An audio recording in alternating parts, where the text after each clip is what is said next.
প্রিয় দেশবাসী, এখন আর চুপ থাকার সময় না, সময় এসে গিয়েছে ঘুরে দাঁড়াবার।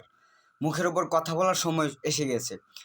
দেখেন, রাতে ঘুমন্ত অবস্থায় ইন্ডিয়া কোনো প্রকার বার্তা না দিয়েই তাদের গেট খুলে দিয়েছে। ফলস্বরূপ ফেনী, কুমিল্লা, নোয়াখালী তারা একদম পানির নিচে চলে চলে যাওয়ার মতো অবস্থা। ঘরের টিনের উপরে পানিও চলে গেছে। আমাদের মা, বাবা, বোন, শিশু অনেকেই বাজে অবস্থায় আছেন। কিন্তু শেয়ার করে দেন যেন একটু মানুষ দেখে একটু সচেতন হলে, কারণ আর চুপ করে থাকার সময় না এটা। আর কতবার আমাদের এই মা বোনেরা কষ্ট করবে, কতবার এইভাবে ঘর ভাঙবে, আবার ঘর তৈরি করবে।